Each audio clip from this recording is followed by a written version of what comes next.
Here we are on the University of Toronto campus, approaching Hart House, where on November 6, 2008, a public forum on the topic of homelessness was held. Although cameras were not welcome at this Homeless2Home Forum, they did allow me to take this following short clip of my opening reply to the question as the first panelist to speak.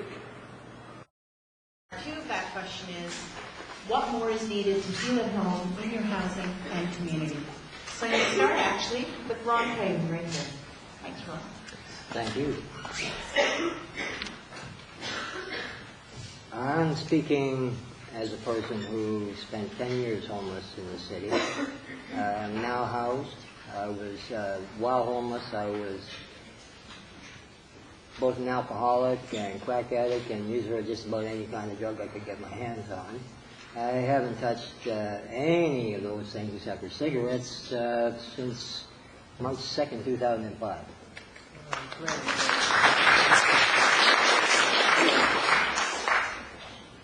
I have some of my art because I am now more an artist and social activist than anything else. Some of my art in the hall out there, so if you'd like to take a look at it, by all means. To answer the question, when I moved in October 1st of 2005 to my housing, I hated it.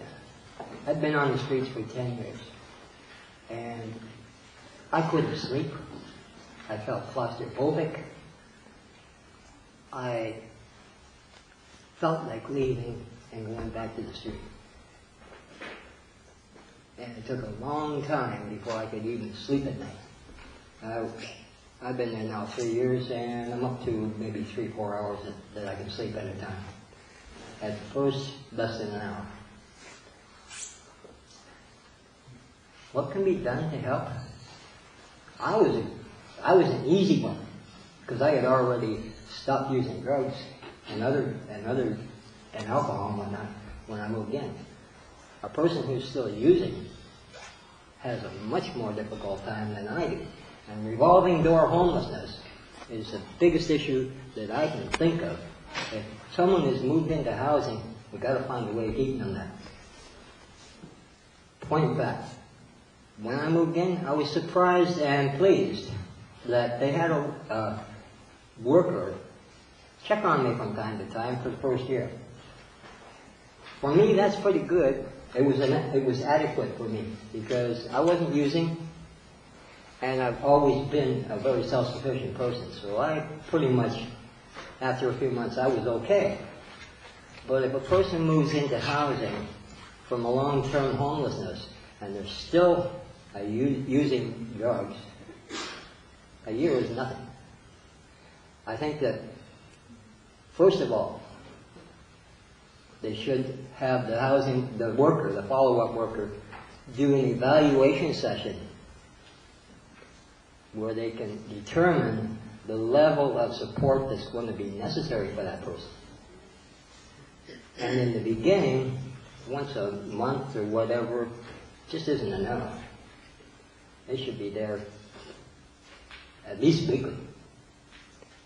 Because these people don't know how to do anything to do with living in a home. They haven't done laundry. They don't know about. They don't think about these things. Because when you're homeless, you wear your clothes until they fall off, and then you throw them away and get some more. You don't have a washing machine. So, like all the simple things that we take for granted, they have to learn all over again if they ever knew it in the first place. So, in the beginning, especially with the current user, very important to have very, very, very intense follow-up work. As time goes on, they should be reassessed again. What works for one person won't work for another person. So it has to be dependent on the individual's progress. The other thing is, if the city insists on placing people into housing that is in the private sector, city should be responsible for covering the rent. When welfare pays $325 a month or something like that, and the rent is $450, that person has nothing left to eat after he's paid his rent. Secondly, the city should not be allowed to place someone in housing where the housing is below code. If the place is rat infested and it doesn't have heat, it should not be someplace that they put you, unless the city is going to bring it up to standard. If they're going to place us there, make it livable. Thank you, Ron. There is a simple solution to the revolving door of homelessness. Many people who lose their homes do so because they can't manage money. Some have addiction issues which compel them to use the rent to get high, and others have mental health issues and can't keep the importance of paying the rent straight in their minds. All the resources that went into getting them housed are wasted and years lost each time they travel through the revolving door. Instead of expecting them to reinvent themselves to suit the system, it is the system's responsibility to reinvent itself to their human needs. They can have the rent portion of their social assistance paid directly to the landlord, but it only takes a request to the worker to cancel this arrangement. Then they are free to spend the money on other things and wind up getting evicted.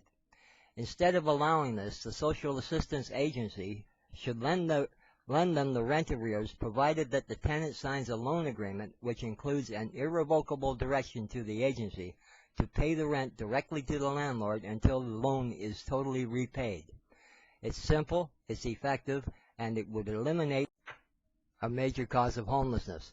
And technically it wouldn't cost the agency a cent, since the money would remain on the books as an asset, being an account receivable.